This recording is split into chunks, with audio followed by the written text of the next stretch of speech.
Last आपका topic है uniform costing and inter firm comparison. Uniform costing कोई special technique नहीं होती, कोई ऐसी टेक्निक जो डिफरेंट डिफरेंट कंपनीज में सेम यूज़ की जा रही होती है कॉस्टिंग निकालने के लिए। जो मेथड उसको बोलते हैं यूनिफॉर्म कॉस्टिंग। मान लीजिए एक एरिया में कुछ कंपनीज काम कर रही हैं, सभी कंपनीज में एक जैसा ही मेथड यूज़ कर रहे हैं, उस मेथड को बोलते हैं यूनिफॉर्म। मतलब सब लोग एक जैसा ही मेथड जब काम कर रहे होंगे एक मेथड के ऊपर, उसको बोलेंगे यूनिफॉर्म कॉस्टिंग। यूनिफॉर्म कॉस्टिंग किसी भी कंपनी की effectiveness, profit, cooperation level, mutual trust level को चेक करने के लिए ही यूनिफॉर्म कॉस्टिंग की जाती है कि किसी कंपनी में प्रॉफिट क्यों आ रहा है, हम भी उस जैसा प्रॉफिट काम करें, या फिर सब जिस कंपनी में म्यूचुअल कॉन्फिडेंस या फिर ऑपरेशन लेवल है तो उस लेवल को हम अपनी कंपनी में मेंटेन कर सकें, इसलिए यूनिफॉर्म कॉस्टिंग सेम कंपनी में यूज़ की जाती है। आपको लिखा भी है uniform costing the adoption for the same costing approach techniques by the several undertakings. बहुत सारी कंपनियों के द्वारा हम एक जैसी सोच या फिर एक जैसी कॉस्टिंग अडॉप्ट करने को मेथड को ही यूनिफॉर्म कॉस्टिंग बोलते हैं।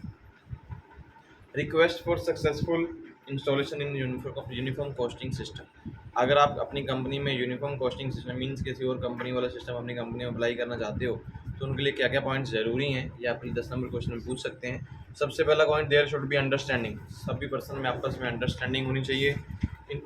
म्यूचुअल ट्रस्ट, सब लोगों को एक दूसरे के ऊपर विश्वास होना चाहिए। Cooperation among the participating units. जितनी भी कंपनियां काम कर रही हैं सब में आपस में पार्टिसिपेशन या फिर कोऑपरेशन भी होना चाहिए। मिलजुल के काम करने वाली कंपनीज होंगी, मीन्स एक दूसरे को साथ में लेके चलने वाली कंपनी, तो यूनिफॉर्म कॉस्टिंग अप्लाई हो सकती है। दूसरा, there should be free exchange of ideas and method.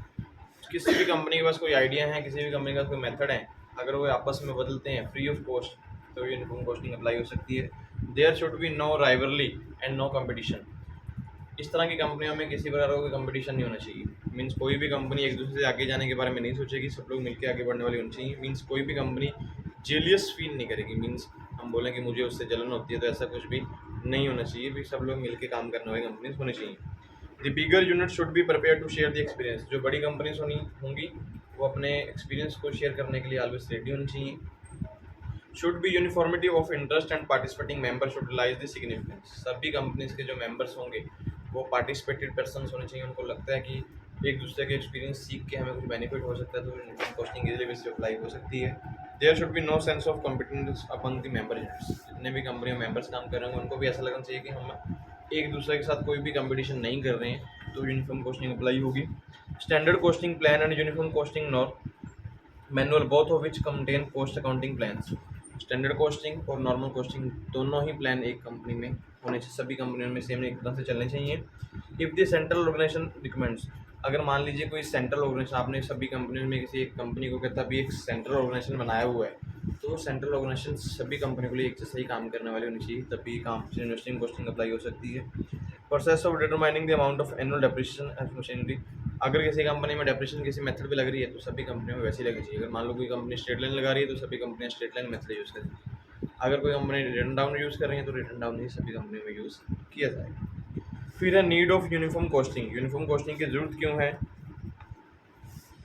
Uniform accounting does not have the use in all sort of business. हम ऐसा नहीं बोल सकते कि यूनिफॉर्म कॉस्टिंग सभी प्रकार के बिजनेस में यूज़ हो जाएगी। Different types of business, different types of goods सभी कंपनीज बनाती हैं, सब में एक जैसा यूज़ नहीं हो सकता। लेकिन फिर भी अगर हमें लगता है कि कॉस्टिंग सिस्टम सभी कंपनियों को एक जैसे रहे, सब कंपनियों की कॉस्ट एक जैसी लग रही है, तो यूनिफॉर्म कॉस्टिंग होनी ज़रूरी है। अगर आप चाहते हो कि सभी कंपनियों के जो प्रॉफिट डिफरेंट डिफरेंट लेवल पे आते हैं, सेम एक लेवल पे लेके आना चाहते हो, तो किसी एरिया में कंपनीज हैं तो वहाँ पे यूनिफॉर्म कॉस्टिंग अप्लाई कर सकते हो। तो गवर्नमेंट को भी लगे कि हाँ भी किसी एरिया में प्रॉफिट ज़्यादा है, किसी एरिया में कम है, तो एक लेवल सेटअप करना है, तो यहाँ पे यूनिफॉर्म कॉस्टिंग अप्लाई हो सकती है।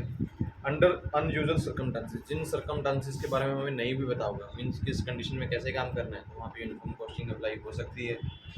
Individual venture product cost within industry. अलग अलग कंपनी में जो प्रोडक्ट बनते हैं सभी कंट्रियों की अलग अलग कोस्ट होती है। अगर उनको लगता है कि हम लोग एक लेवल में काम करना चाहते हैं, गवर्नमेंट को टैक्स जो है कोई कंपनी ज़्यादा पे कर रही कंपनी पे कर रही है, तो वहाँ पे इनकम कॉस्टिंग अप्लाई हो जाए तो एक लेवल मेंटेन हो जाएगा। वेजेस डिस्पैरिटीज़, जो कंपनीज में एम्प्लॉयज़ हैं उनको जो वेजेस डिफरेंट डिफरेंट बेस पे मिलते हैं, किसी कंपनी में 8,000 मिल रहा है, किसी में 10 मिल रहा है, किसी में 12 मिल रहा है, तो इन जो डिफरेंसेस को दूर करना है तो यूनिफॉर्म कॉस्टिंग को सेटअप कर लो। सभी कंपनीज एक जैसा ही सिस्टम में सब एम्प्लॉयज़ को सैलरी देना स्टार्ट कर देंगे। वेरियस प्राइस स्ट्रक्चर्स, सभी कंपनियों के अलग अलग प्राइस स्ट्रक्चर्स भी होते हैं, तो उन प्राइस स्ट्रक्चर्स को दूर करने के लिए भी यूनिफॉर्म कॉस्टिंग अप्लाई कर सकते हैं। Requirement of uniform costing arise in this setting, बहुत सारी ये सेटिंग्स हमने पढ़ी हैं, इन सेटिंग में कहते हैं यूनिफॉर्म कॉस्टिंग अप्लाई हो सकती है। अगर आपको लगता है तो इस चीज़ को मेंटेन कर सकते हैं। इनके ऑब्जेक्टिव भी लिखे हैं। अगर तो कहता आप किसी सेम इंडस्ट्रीज में कंपैरिजन करना चाहते हो तो यूनिफॉर्म कॉस्टिंग एक बेस है। हम लोग बेस पे देख सकते हैं कौन सी कंपनी कितना प्रॉफिट आगे लेके जा रही है, कौन सी कंपनी कितना लॉस में पीछे जा रही है। ट्रेड एसोसिएशन को कहता है हर एक कंपनी की कैपेसिटी के बारे में इंफॉर्मेशन मिल जाएगी यूनिफॉर्म कॉस्टिंग से। अगर सारी कंपनी इस मेथड में काम करेंगे तो पता लग जाएगा एक्चुअल में कौन सी कंपनी ऐसी जिसके पास प्रॉपर कैपेसिटी है, मीन्स अच्छी लेबर काम कर रही है, अच्छा उनके पास पैसा है, अच्छा रॉ मटेरियल है जिसको प्रॉपर तरीके से यूज़ कर रही है। Provide government with information fixation regulation of price, government के पास इन्फॉर्मेशन प्रॉपर प्राइस की जो है एक जैसी जाएगी तो यूनिफॉर्म कॉस्टिंग से ही जा सकती है। Ensure the product price are not artificially fix but reliable on cost data, ये भी चीज़ फिक्स करने के लिए कि हमारे पास कंपनी में जो प्रोडक्ट की प्राइस है हम अपने हिसाब से फिक्स नहीं करते, जो कंपनी में कॉस्ट लग रही होगी उसके हिसाब से फिट करेंगे, तो यूनिफॉर्म कॉस्टिंग से ये मेथड भी यूज हो सकता है। Create consistency in costing method, लगातार सभी कंपनी एक मेथड में काम करे तो यूनिफॉर्म कॉस्टिंग ही एक ऐसा मेथड है जिसमें सभी कंपनी काम कर सकती हैं। गवर्नमेंट के रूल्स एंड रेगुलेशन को एक्यूरेट तरीके से फॉलो करना है तो यूनिफॉर्म कॉस्टिंग से हो सकता है, क्योंकि सभी कंपनी को एक जैसी कॉस्ट लगेगी तो सब लोग गवर्नमेंट के साथ एक जैसा ही बिहेव करेंगे। गवर्नमेंट भी आपको प्रॉपर जहाँ पर बेनिफिट देने की बात होगी वो टाइम पर दे भी सकती है। As a foundation for competitive but non destructive by bidding, कंपनियों में लगातार एक कंपटीशन लेवल नॉर्मल बेस पे बना रहे, हम किसी चीज़ पे बिडिंग में न जाए, मान ली हम पक्का जैसे बोल रहे सट्टे बेस पे काम करेंगे, उस कंपनी को हरा देंगे, इस कंपनी में हरा देंगे, वो कंपनी में काम खत्म हो जाएगा अगर नॉन यूनिवर्सल कॉस्टिंग में काम करते हैं। हर एक कंपनी को अपनी एफिशिएंसी लेवल दिखाने का चांस मिले तो यूनिवर्सल कॉस्टिंग से ही हो सकता है। सभी कंपनीज एक जैसा मेथड यूज़ कर रही होंगी तो कौन सी कंपनी अच्छी होंगी तो अपनी एफिशिएंसी लेवल को दिखा सकती हैं यूनिफॉर्म कॉस्टिंग से। हमारी कंपनियों में ज़्यादा ट्रेड एसोसिएशन जो है एक कैपेसिटी में काम कर सके, जितनी भी ट्रेड एसोसिएशन जैसे हम बोलें कोई मान लो किसी कंपनियों में कोई लेबर यूनियन बनी हुई है, कोई लेबर की संस्था बनी हुई है, कोई कमेटी बनी हुई है, सब लोग एक ही दिशा में काम करें, उनके लिए भी यूनिफॉर्म कॉस्टिंग जरूरी है। Establishment standard sale prices is crucial, जो भी प्रोडक्ट की सेल प्राइस है ये सबसे बड़ा क्रूशियल पॉइंट है। सेल प्राइस हर एक कंपनियाँ अपने हिसाब से अपने प्रोडक्ट की रखती हैं, अगर यूनिफॉर्म कॉस्टिंग रखी होगी तो सभी कंपनी जो है कॉस्टिंग के हिसाब से ही अपनी कॉस्ट रखना स्टार्ट करेंगे और प्रोडक्ट जो है नॉर्मल वैल्यू में मार्केट में अवेलेबल भी हो जाएंगे। अंडरटेकिंग बेटर स्टैंडर्ड सिस्टम आज प्रोवाइडेड, बेटर सिस्टम जो है यूनिफॉर्म कॉस्टिंग से प्रोवाइड होगा सभी कंपनियों में, सब लोग जो है म्यूचुअल ट्रस्ट में, कॉपरेशन में, कोऑर्डिनेशन लेवल में काम करना स्टार्ट कर देंगे। सभी मेंबर कंपनियों में अपनी जो थॉट्स हैं, जो अपनी जो उनके पास आइडियाज़ हैं वो एक दूसरे के साथ जो है एक्सप्लेन करके या डील करके किसी बंदे के साथ शेयर भी कर सकें। स्टेबिलिटी इन डिमांड, जो मार्केट में डिमांड होती है किसी प्रोडक्ट की वो भी स्टेबल लेवल में रहेगी। ऐसा नहीं होगा कि एक प्रोडक्ट की डिमांड बहुत ज़्यादा है कि कम है, जब यूनिवर्सल कॉस्टिंग चल रही होगी तो सबकी डिमांड जो एक लेवल पे मार्केट में मेंटेन होगी। ये थे आपके ऑब्जेक्टिव यूनिफॉर्म कॉस्टिंग के। उसके बाद major situation where uniform costing can not be introduce, ऐसी कौन सी सिचुएशन है जहाँ पर यूनिफॉर्म कॉस्टिंग अप्लाई नहीं हो सकती। Where a number of units producing the same type of article rendering the same type of services are under the same management, अगर किसी कंपनी में या फिर नंबर ऑफ यूनिट्स में एक ही टाइप का प्रोडक्ट बन रहा हो, एक टाइप की सर्विसेज दी जा रही हो या फिर मैनेजमेंट भी एक ही टाइप की हो तो वहाँ पे यूनिफॉर्म कॉस्टिंग नहीं हो सकती। मैनेजमेंट भी डिफरेंस होनी चाहिए, प्रोडक्ट भी डिफरेंस बन रही होनी होंगी, या फिर सर्विसेज से कोई कंपनी काम करे तो डिफरेंसेज होंगे तो वहाँ पे यूनिफॉर्म कॉस्टिंग अप्लाई हो सकती है, क्योंकि सबके अपने अपने काम होंगे। अगर एक जैसे काम चल रहे हैं तो यूनिफॉर्म कॉस्टिंग का अप्लाई नहीं होगी। Where different firms are member of a trade association, अगर आपकी कंपनीज जो हैं ट्रेड एसोसिएशन की मेंबर्स बनी हुई हैं तो वहाँ पर नहीं अप्लाई सकती, क्योंकि ट्रेड एसोसिएशन वाले अपने रूल्स एंड रेगुलेशन से काम चलाते हैं। अगर कोई संस्था किसी भी कंपनी जो किसी संस्था के साथ नहीं जुड़ी हुई तो वहाँ पर यूनिफॉर्म कॉस्टिंग अप्लाई हो सकती है। Uniform costing extent of uniformity, ये तो हमें पहले ही पता लग गया कि यूनिफॉर्म कॉस्टिंग जो है सभी कंपनियों में प्रॉपर एक से एक ही मेथड में काम किया जाएगा। मीन सभी कंपनीज अगर मान लो टोटल कॉस्ट में काम कर रही हैं तो टोटल कॉस्ट में काम करेंगी, अगर सभी कंपनियाँ ट्रेडिशनल में काम कर रही हैं तो ट्रेडिशनल में काम करेंगी, अगर सभी कंपनियाँ अब्सॉर्प्शन कॉस्टिंग में काम कर रही हैं तो अब्सॉर्प्शन में, या फिर जॉब कॉस्टिंग, बैच कॉस्टिंग, जो भी मेथड यूज़ कर रही हैं उसी तरीके से ही काम करने पाएंगी। कंसिडरेशन टू अचीव यूनिफॉर्मिटी, ऐसी कहता कौन सी कंसिडरेशंस हैं जो सहमति हैं यूनिफॉर्म कॉस्टिंग को अचीव करने के लिए क्या क्या चीज़ें होनी चाहिए। सबसे पहले method of cost whether process और job cost to be adopted, जो भी मेथड होंगे इनको एक्सेप्ट करना ज़रूरी है तभी यूनिफॉर्म कॉस्टिंग अप्लाई हो सकती है। अभी कोई पर्सन बोलेंगे इसकी कॉस्ट को हम अप्लाई मतलब बेनिफिट में मानेंगे नहीं, या कुछ कंपनी बोलेंगे हमारे भी बेनिफिट नहीं है, सब लोग अलग अलग तरीके से काम करेंगे तो यूनिफॉर्म कॉस्टिंग अप्लाई नहीं हो सकती। Uniformity in cost unit for comparison, सिर्फ कंपैरिजन करने के लिए होनी चाहिए। यूनिफॉर्म कॉस्टिंग अगर आप काम कर रहे हो, different different types of product वाली इंडस्ट्रीज होनी चाहिए, सिर्फ कंपैरिजन करेंगे तो उसका बेनिफिट हमें ज़्यादा हो सकता है। Various element of cost, uniform costing में ये भी ध्यान रखना होगा कि कॉस्ट के एलिमेंट्स आपके पास अलग अलग होने चाहिए। सभी कंपनियों में एक ही एलिमेंट में काम नहीं कर सकते। हम बोले कि टोटल कॉस्ट के ऊपर काम कर रहे हैं, जिसमें टोटल कॉस्ट या फिर हम इसमें fix cost, variable cost, overhead cost, ये सब कुछ अलग अलग होने चाहिए। Basis of distribution of service department, production department, सभी कंपनियों में प्रोडक्शन और सर्विस डिपार्टमेंट अलग अलग होने चाहिए। मीन्स जब गुड्स बन जा रही हैं उसके बाद स्टोर डिपार्टमेंट में जा रही हैं, स्टोर डिपार्टमेंट से पैकिंग वगैरह कुछ भी हो रही है, उसके बाद मार्केट में जा रहा सामान, ये डिपार्टमेंट अलग अलग होने चाहिए। सिस्टम ऑफ मटेरियल कंट्रोल, सभी कंपनियों में मटेरियल कंट्रोल का सिस्टम भी होना चाहिए। जैसे हम लोग इन्वेंट्री के बहुत सारे मेथड लास्ट टॉपिक्स में करके आए हैं, तो सभी कंपनियों में इन्वेंट्री की भी होनी जरूरी है। अगर किसी कंपनी में इन्वेंट्री नहीं है तो वहाँ पे यूनिफॉर्म कॉस्टिंग कैसे अप्लाई कर लोगे, क्योंकि उनके पास पहले से कॉस्ट ज़्यादा बड़ी होती है, तो वहाँ पे अप्लाई नहीं हो सकती। Method of valuation of work in progress and stock, stock को कैसे कैलकुलेट कर रहे हो या फिर वर्क इन प्रोग्रेस वाला जो स्टॉक है उसको कैसे कैलकुलेट कर रहे हो, ये मेथड भी सब कंपनी के पास अपने अपने होने चाहिए। Method of remuneration to the labour, labour को जो पैसे दिए जा रहे हैं उसके मेथड भी कैसे क्लियर होने चाहिए। पीस रेट दे रहे हो, पर डे के अकॉर्डिंग दे रहे हो, मेथड भी क्लियर होने चाहिए। उसके बाद है activities in uniform costing plan. जब भी यूनिफॉर्म कॉस्टिंग प्लान करोगे तो कौन कौन सी एक्टिविटीज़ हमें काम करने ज़रूरी हैं। सबसे पहले कहता है पब्लिकेशन ऑफ पेजेस, हमारे पास जो भी हमारी थॉट्स हैं या जो भी आइडियाज़ हैं उनका पब्लिकेशन होना ज़रूरी है। या फिर म्यूचुअली एक्सक्लूसिव हमारी थॉट्स होनी चाहिए, तब लोग हम लोग मिलकर मीटिंग करें, उसमें सब लोग अपने अपनी थॉट्स बताएं तो यूनिफॉर्म कॉस्टिंग अप्लाई हो सकती है। यूनिफॉर्म कॉस्टिंग के लिए कहता हम लोग बुक्स भी देख सकते हैं, कॉस्ट रिलेटेड बुक्स फाइंड कर लीजिए। किसी इंडस्ट्री में कहता साउंड प्रिंसिपल भी सेटअप कर सकते हैं, जिस इंडस्ट्री का मार्केट में नाम चल रहा है हम उससे इन्फॉर्मेशन भी ले सकते हैं, तो भी बेनिफिट हमें मिल जाएंगे। हमेशा सभी कंपनी में लिंक्ड इस्टेब्लिशमेंट होनी चाहिए, मीन्स लिंक का मतलब सभी कंपनी एक दूसरे का जुड़ के काम कर रही हैं तो मेन उसका बेनिफिट हो सकता है। Developing estimating format to the quick method of establishment pricing basis, सभी कंपनी में जो भी मेथड चल रहे होंगे अगर यूनिफॉर्म कॉस्टिंग अप्लाई करनी है तो क्विकली बेस पे सब कंपनी में अप्लाई हो सके, इसके ऊपर काम होना चाहिए। ऐसा नहीं कोई कंपनी बोले नहीं भी आज इतना टाइम लग जाएगा इसको अप्लाई करने में, ये कभी सिस्टम नहीं होना चाहिए। Creating and promoting a uniform costing programme, सभी कंपनियों में प्रोग्राम भी सेटअप जरूरी करेंगे, भी एक प्रोग्राम वालों लेके चलेंगे तो अब मेथड जो है अप्लाई इजीली बेस पे हो सकते हैं। Cost data should be collected and disseminated for a regular basis part of reporting plan, cost data हमेशा इकट्ठा किया होना चाहिए, अंदाजे बेस पे नहीं होना चाहिए। आप लोग अपनी जजमेंट बेस पे बता दो भी इतनी कॉस्ट हमारे पास लगी थी, आपने एक्चुअल में इन्फॉर्मेशन इकट्ठी की हो तब जाके cost accounting sorry uniform accounting जो है अप्लाई हो सकती है। फिर है आपके पास application of uniform costing, common control and management, trade association. जो यूनिफॉर्म कॉस्टिंग अप्लाई होती है सबसे पहले तो कॉमन मैनेजमेंट को लेके आने के लिए होती है। डिफरेंट डिफरेंट कंपनी में मैनेजमेंट अगर अलग अलग चल रही है तो एक जैसी मैनेजमेंट सभी कंपनियों में हो, सभी कंपनियों में लेबर को एक जैसा वेलफेयर सर्विसेज मिले, सब लोगों को एक जैसी रेमुनरेशन मिले, सब कंपनी को एक जैसा मेथड यूज हो, इसलिए यूनिफॉर्म कॉस्टिंग अप्लाई हो।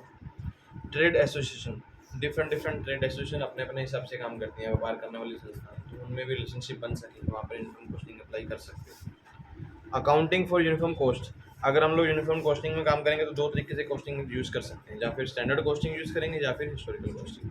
स्टैंडर्ड कॉस्टिंग मोस्टली ज़्यादातर यूज़ होती है कि सभी कंपनी स्टैंडर्ड सेटअप करेंगी, स्टैंडर्ड के बेस पे अपनी एक्चुअल परफॉर्मेंस को रिकॉर्ड करेंगे। हिस्टोरिकल में तो होता है पुराना डाटा देखो उस बेस पे काम करते हैं, हिस्टोरिकल में अपनी कॉस्ट आप कम नहीं कर सकते, स्टैंडर्ड में अपनी कॉस्ट जो है कम कर सकते हैं। उसके बाद main reason of variation in cost structure in uniform costing, different different कंपनियों में कहता है जो वेरिएशन जो भी हमारे पास डिफरेंसेस आते हैं, अगर यूनिफॉर्म कॉस्टिंग भी अगर यूज़ कर रहे हो तो सभी कंपनियों में कहता है क्यों आते हैं वेरिएशन, वेरिएशन आने के पीछे कुछ रीजंस भी उन्होंने पूछे हैं। सबसे पहले डिफरेंसेस इन साइज़, कोई कंपनियां बड़ी हैं कोई कंपनी छोटी हैं तो मे भी वेरिएशन तो अपने आप आएंगे। जिन कंपनियों का बिजनेस बहुत ज़्यादा चल रहा है उनकी कॉस्ट थोड़ी ज़्यादा होगी, जिन कंपनियों का बिजनेस थोड़ा कम चल रहा है तो उनकी कॉस्ट में भी कम होगी। Differences due to the wage structures, अगर कंपनियों में वेज स्ट्रक्चर्स अलग अलग है, किसी कंपनी में सैलरी कम दी जा रही है, किसी में ज़्यादा दी जा रही है, किसी में मीडियम लेवल पे है, तो वहाँ पर भी डिफरेंसेस आएंगी ही आएंगी। Difference in plant size, company का प्लांट साइज़, कोई प्लांट जो है सिर्फ 500 गज में है, कोई प्लांट साइज़ जो 1 किले में बना है, कोई 2 किले में कंपनी बनी है, तो डिफरेंट डिफरेंट एरियाज़ के अकॉर्डिंग भी कंपनियों में प्रॉब्लम्स आती हैं। डिग्री ऑफ मैकेनिज्म, कंपनियों में जो मैकेनिकल लेवल पे बंदे काम कर रहे हैं जिनको स्पेशल एक्सपीरियंस है मैकेनिकल डिपार्टमेंट का, अगर आपके पास ज़्यादा अच्छे पर्सनस हैं तो मे भी आपकी कॉस्ट कम होगी। आपको अच्छे पर्सन है नहीं, आपको हर बार बाहर से बंदे बुलाने पड़ रहे हैं तो हर बार आपको कॉस्ट ज़्यादा लगने वाली, तो ये प्रॉब्लम्स भी आ सकती हैं। मेथड ऑफ प्रोडक्शन, अगर कंपनी में प्रोडक्शन के मेथड भी अलग अलग यूज़ हो रहे हैं तो प्रॉब्लम्स आने वाली है। अगर सभी कंपनीज एक मेथड में काम करेंगी तो मे भी सेम कॉस्ट आएगी, लेकिन जब सबके अलग अलग मेथड है तो प्रॉब्लम्स आती ही आती है। Difference in costing principle and procedure, सभी कंपनियों में कॉस्ट निकालने के प्रिंसिपल अलग अलग हैं। कोई कंपनी हिस्टोरी बेस पे काम कर रही है, कुछ कंपनी स्टैंडर्ड बेस पे काम कर रही है, तो सबके अलग अलग मेथड, सबसे आपको अलग अलग आंसर आएंगे ही आएंगे। Requirement of good uniform costing system, ये जो इन्होंने रिक्वायरमेंट बोले हैं अभी, अगर मान लो किसी कंपनी में आप यूनिफॉर्म कॉस्टिंग में काम करना चाहते हो, जो हमने पीछे नीड पढ़ी थी, need of uniform costing system या फिर request of the successful installation of uniform system, वही पॉइंट दोबारा से सभी में आपस में इंटरेस्ट होना चाहिए, सब लोग अपने आइडिया शेयर करने वाले होने चाहिए, किसी भी कंपनी में राइवलरी नहीं होनी चाहिए, कोई भी कंपनी किसी से जेलियस फील नहीं करेगी, सब पर्सन एक एक्शन के ऊपर काम करने वाले होने चाहिए, सभी कंपनीज एक दूसरे कंप्रोमाइज़ में काम करने वाले होने चाहिए, तो ये इनकम सिस्टम जो अप्लाई हो सकता है। अगर कोई कंपनी अपने मेथड को किसी से शेयर ही नहीं करेंगे तो यूनिफॉर्म कॉस्टिंग अप्लाई नहीं होती। Points to the consider by implementing uniform costing, uniform costing apply करने से पहले कुछ मेथड जो अपने दिमाग में रखने होंगे। सबसे पहले costing method to be followed, कौन सा मेथड जो है कॉस्ट का आप यूज़ करोगे, जॉब कॉस्टिंग यूज़ कर रहे हो, बैच कॉस्टिंग यूज़ कर रहे हो या फिर प्रोसेस कॉस्टिंग यूज़ कर रहे हो, उसके अकॉर्डिंग ही आप अप्लाई कर सकते हैं। कॉस्टिंग टेक्निक्स कौन सी हैं, स्टैंडर्ड वाली हैं या फिर हिस्ट्री वाली हैं या फिर आप बोल सकते हैं मार्जिनल कॉस्टिंग है। उसके बाद यूनिट ऑफ कॉस्ट आप किस हिसाब से फाइंड करते हो, टन में है, किलोग्राम में है, यूनिट्स में है, पर पीस में है, वो भी आपके पास क्लियर होनी चाहिए, कॉस्ट पर यूनिट क्या है आपकी कंपनी में। उसके बाद definition of a different element of cost, आपकी कंपनी में डिफरेंट एलिमेंट्स ऑफ कॉस्ट क्या हैं, डायरेक्ट लेबर भी है, इनडायरेक्ट भी है, डायरेक्ट मटेरियल भी है, इनडायरेक्ट मटेरियल भी है, वो चीज़ें पहले क्लियर होनी चाहिए। उसके बाद production centre, cost centre use to analysis, कंपनियों में प्रोडक्शन सेंटर, कॉस्ट सेंटर भी कहता होने चाहिए। आप ये नहीं बोल सकते प्रोडक्शन डिपार्टमेंट है, कॉस्ट सेंटर है ही नहीं, कॉस्ट सेंटर होंगे तो डिफरेंट डिफरेंट डिपार्टमेंट अपनी अपनी कॉस्ट को कम करने के बारे में सोचते हैं। तो अगर कॉस्ट सेंटर है नहीं तो मैनेजमेंट ही कॉस्ट कम करवाने के लिए काम करती है, तो वहाँ पर प्रॉब्लम्स भी जनरेट हो सकती है। Treatment of defective work, spoil, wastage, ये भी क्लियर होना चाहिए। अगर हमारी कंपनी में किसी चीज़ का वेस्टेज हो रहा है, उसको किस तरह से कंपनी यूज़ कर रही है। बहुत सारी कंपनी ऐसी होती है वेस्टेज आए तो उसको फेंक देती है, बहुत सारी कंपनी ऐसी होती है वेस्टेज से भी पैसा कमाती है, उसको बेचेंगी, हो सकता है वेस्टेज से कुछ और बन सकता है तो उससे वो चीज़ भी बनाएंगे, तो उन चीज़ों के ऊपर भी काम होना चाहिए। Treatment of research and development cost, company में R&D डिपार्टमेंट की कितनी कॉस्ट लग रही है उसके ऊपर भी प्रॉपर काम होना ज़रूरी है। Finally the method of presentation of data reporting to the management, जब आप लोग ये सारी चीज़ें क्लियर कर लोगे तो फाइनल रिपोर्ट मैनेजमेंट के पास पेश करो, तो उस बेस पे आप लोग अंदाजा लगा सकते हैं यूनिफॉर्म कैसे काम कर सकते हैं। Types of the undertaking where uniform costing can be applied, ऐसी कौन सी कंपनी है जहाँ पर यूनिफॉर्म कॉस्टिंग अप्लाई हो सकती है। सबसे पहले मैन्युफैक्चरिंग आइडेंटिकल प्रोडक्ट्स, कोई ऐसे प्रोडक्ट जिनके बारे में सब लोग जानते हैं भी ये प्रोडक्ट किसी कंपनी में बन रहे हैं, वहाँ पर यूनिफॉर्म कॉस्टिंग अप्लाई हो सकती है। कैरिंग सिमिलर ऑपरेशन, अगर कंपनीज सेम काम कर रही हैं वहाँ पर इनकम कॉस्टिंग का अप्लाई हो सकती है। Members of the same trade association, अगर किसी संस्था में मेंबर्स कंपनी बनी हुई हैं, उस सभी कंपनीज उसी संस्था में ही मेंबर बनी हुई हैं, तो वहाँ पर भी आप लोग का तो सेम कॉस्टिंग अप्लाई कर सकते हैं। जैसे मैं बोलूँ कि WTO, वर्ल्ड ट्रेड ऑर्गेनाइजेशन, एक ऐसी संस्था है जिसमें 164 कंट्रीज मेंबर बनी हुई है। अगर वो चाहें भी WTO वाले बोलें कि इस मेथड को सभी कंपनीज अप्लाई करेंगे तो वो अप्लाई करवा सकते हैं, इन सभी कंट्रीज़ में एक मेथड लग जाएगा, सभी लोग प्रोडक्शन में वैसे ही काम कर सकते हैं। उसके बाद matters where uniformity is required, ऐसे कौन कौन से मेथड हैं जहाँ पे कहता है यूनिफॉर्म होना ज़रूरी है। सबसे पहले मेथड ऑफ कॉस्टिंग, कौन सी कॉस्ट आप यूज़ करेंगे। टेक्निक ऑफ कॉस्टिंग, कौन सी कॉस्टिंग की टेक्निक्स आप यूज़ करेंगे। Pricing of material, pricing of material कैसे देंगे, लीफो बेस पे चल रहे हैं, फीफो में चल रहे हैं, हीफो में चल रहे हैं, वो सबका सेम होना चाहिए। रेम्यूनरेटिंग लेबर, लेबर को पैसे एक जैसे दिए जाने चाहिए तब बेनिफिट हो सकते हैं। अपॉर्शनिंग ओवरहेड, अगर खर्चों को बांट रहे हैं तो सबके एक जैसे मेथड होने चाहिए, खर्चे किस तरह से बांटे जा रहे हैं वो प्रॉपर एक मेथड होना चाहिए। अब्जॉर्बिंग ओवरहेड, जो अपन कंपनी में खर्चे अब्जॉर्बिंग इनको बांटने का तरीका ही होता है, अब्जॉर्बिंग भी ऐसे ही बोलेंगे भी इनको किस तरीके से बांटे जा रहे हैं वो भी प्रॉपर मेथड क्लियर होना चाहिए। Collection and classification of the overhead, अगर किसी कंपनी में ओवरहेड हो रहे हैं उनको कैसे क्लासीफाइड कर रहे हो, कौन से डिपार्टमेंट के कौन से खर्चे हैं, ये भी इसमें क्लियर होना चाहिए। Charging of service department overhead, different different service department होते हैं, उनमें सर्विसेज के ऊपर जो खर्चे लग रहे हैं उसको कैसे चार्ज कर रहे हो। हमने पीछे टॉपिक देखा सर्विस वाला जिसमें हॉस्पिटल कॉस्टिंग, ट्रांसपोर्टेशन कॉस्टिंग, उनके अपने अपने मेथड पहले से ही क्लियर होनी चाहिए, किसी हिसाब से आप कॉस्ट फाइंड करोगे। डिवीजन ऑफ कॉस्ट, कंपनी में जो भी कॉस्ट लगेगी उनको डिविजन्स कैसे करते हो, डिफरेंट डिफरेंट डिपार्टमेंट में कैसे बांटोगे, क्लासिफिकेशन ऑफ अकाउंट्स, कौन कौन से अकाउंट्स आपकी कंपनी में मेंटेन किए जाएंगे। स्टैंडर्ड टर्मिनोलॉजी, सभी कंपनी के लिए एक स्टैंडर्ड मेथड होना चाहिए जिस पे सभी कंपनीज काम करेंगी। आइटम्स टू बी एक्सक्लूडेड, कौन सी ऐसी आइटम्स होंगी जो प्रोडक्शन से बाहर रखी जाएंगी और ऐसी कौन सी चीज़ें होंगी जो प्रोडक्शन में अंदर रखी जाएंगी, उन चीज़ों के बारे में प्रॉपर नॉलेज होनी चाहिए। ट्रीटमेंट ऑफ ओवरहेड आइटम्स, अगर कंपनी में कुछ ओवरहेड ऑलवेज आ रहे हैं तो उनको कैसे ट्रीट कर सकते हैं, मीन्स जैसे कि depreciation, interest on capital, loss, idle time, labour turnover, rent charge, ये सभी जो अलग से खर्चे हैं कंपनी के जिनके ऊपर कंपनी को काम करना पड़ता है, तो इनको कैसे कंपनी दूर करेगी इसके बारे में प्रॉपर नॉलेज होनी चाहिए। Classification into fixed and variable overhead, company में जितने खर्चे फिक्स हैं उसके बारे में अलग से नॉलेज होनी चाहिए, जो वेरिएबल है उनके पास अलग से इंफॉर्मेशन होनी चाहिए। कोस्ट कंट्रोल, सभी कंपनी कोस्ट को कम करने के लिए काम करेंगी। प्रेजेंटेशन ऑफ इंफॉर्मेशन रिपोर्टिंग, सभी चीज़ों की प्रेजेंटेशन बननी जरूरी है, रिपोर्ट्स बननी जरूरी हैं। अदर मैटर्स, जो कंपनी इसके अलावा जो इन्वेंट्री बेस पे जो मैथ काम हो सकते हैं उनका भी प्रॉपर रिकॉर्ड होना ज़रूरी है। अगर ये सभी चीज़ों का प्रॉपर रिकॉर्ड होगा तो यूनिफॉर्मिटी यहाँ पर अप्लाई हो सकती है, अगर रिकॉर्ड नहीं है तो यूनिवर्सल बेस पे काम नहीं हो सकता। इसके एडवांटेज और डिसएडवांटेज क्या होंगे। अगर एडवांटेज की बात करें तो कंसोलिडेटेड स्टेटमेंट बन सकती हैं, इकट्ठी स्टेटमेंट एक ही बार में बन जाएंगी। पोस्ट कंपैरिजन हो सकती है, ईजिली मेंबर जो स्टाफ के मेंबर उनको ट्रांसफ़र कर सकते हैं, सभी को इक्विपमेंट्स इजीली बेस पे ट्रांसफ़र हो सकते हैं, सबका सैलरी स्केल एक जैसा हो जाएगा, जो हमारी कंपनी की कॉस्ट हैं वो कम हो जाएंगी, जो कोई कंपनी ज़्यादा लगा रही है कोई कम लगा रही है तो कंपनी कम कॉस्ट दिखाएंगी। सभी कंपनी के जो कैपिटल है उनमें सेविंग लेवल जनरेट हो जाएगा, मीन्स अपना रेवेन्यू इंक्रीज़ करके बैठ जाएंगे, प्रॉफिट भी इंक्रीज़ हो जाएगा। जहाँ पे बेनिफिट है वहाँ पे कुछ डिसएडवांटेज भी लिखे हैं। सबसे कहता है कॉमन प्रिंसिपल में काम करना, तो मे भी कुछ कंपनी लगातार एक कंपनी कॉमन प्रिंसिपल में काम नहीं कर पाती, ये भी होता है। लैक ऑफ ट्रस्ट, सबसे बड़ी प्रॉब्लम है कि कंपनी में लैक ऑफ ट्रस्ट होता है। कॉन्फिडेंस सभी कंपनी में एक जैसा होगा ये हम कह नहीं सकते। Non disclosure of technical cost information, कुछ कंपनियां जो टेक्निकल इन्फॉर्मेशन होती हैं वो किसी को दिखाते ही नहीं है, तो यूनिफॉर्म कॉस्टिंग वहाँ पे अप्लाई नहीं होगी। मोनोपोली कंडीशंस वहाँ पे जनरेट हो सकती हैं, कीमतें कोई कंपनी बोलेंगे मेरे पास आइडिया तो मैं उसके ज़्यादा पैसे लूँगी, तो ये प्रॉब्लम्स भी ज़्यादा जनरेट्स हो सकती हैं। हाई कॉस्ट, कई बार इस मेथड को अप्लाई करना भी कॉस्टिंग आपकी बढ़ भी सकती है, जिन कंपनी को नॉलेज नहीं है तो वो कॉस्ट अपनी बढ़ा लेंगे। डिस्टोर्शन ऑफ कॉस्ट, कई बार कॉस्टिंग हम लोग सेटअप करने जाते हैं लेकिन सेटअप करने के बजाय हम लोग कॉस्ट ज़्यादा और बढ़ा लेते हैं। कई कंपनी को रजिस्ट्री काम लिखा तो कई कंपनी को ऐसा लगता है पहाड़ पे चढ़ने जैसा काम है, तो लोग इस पे काम करना ही नहीं चाहते, तो ये भी इसमें डिसएडवांटेज में हम लोग पॉइंट ले सकते हैं। फिर लास्ट में एक छोटा सा आपके पास इसमें टॉपिक है inter firm comparison. Inter firm comparison का मतलब हो गया जो मैनेजमेंट की टेक्निक्स हैं, जब मैनेजमेंट में जो प्रॉफिट आ रहे हैं, जब दूसरी कंपनियों के साथ हम लोग कंपैरिजन करते हैं उसको बोलते हैं इंटर फर्म कंपैरिजन। ठीक है, एक होता है इंट्रा, एक होता है इंटर। इंटर होता है भी अपनी कंपनी छोड़ के दूसरी कंपनी के साथ कंपैरिजन करना।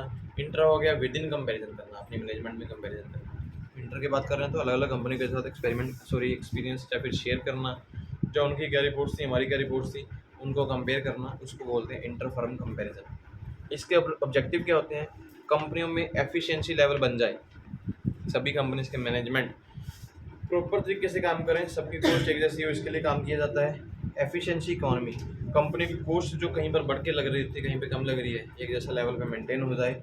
मैक्सिमाइजेशन प्रॉफिट, कंपनी अपने प्रॉफिट बढ़ा सके, इसके लिए इंटरफर्म कंपैरिजन करती है। इंटरफर्म कंपैरिजन करने के लिए कहता है कि किन किन चीज़ों की ज़रूरत है। सबसे पहले इन्फॉर्मेशन नीडेड, जिस प्रकार के इन्फॉर्मेशन जैसे cost related, machinery related, labour related, management related या फिर मटेरियल रिलेटेड, अकाउंट्स के रिलेटेड, इस सारी इन्फॉर्मेशन किसी कंपनी को मिलेगी तब जाके कहता है आप लोग इंटरफर्म कंपैरिजन कर सकते हैं। उसके बाद सेंटर ऑफ इंटरफर्म कंपैरिजन, किस बेस पे हम लोग कंपैरिजन करेंगे, हमारे पास कोई ना कोई एक स्टैंडर्ड सेटअप जरूर होना चाहिए जिस बेस पे हम कंपैरिजन कर रहे हैं।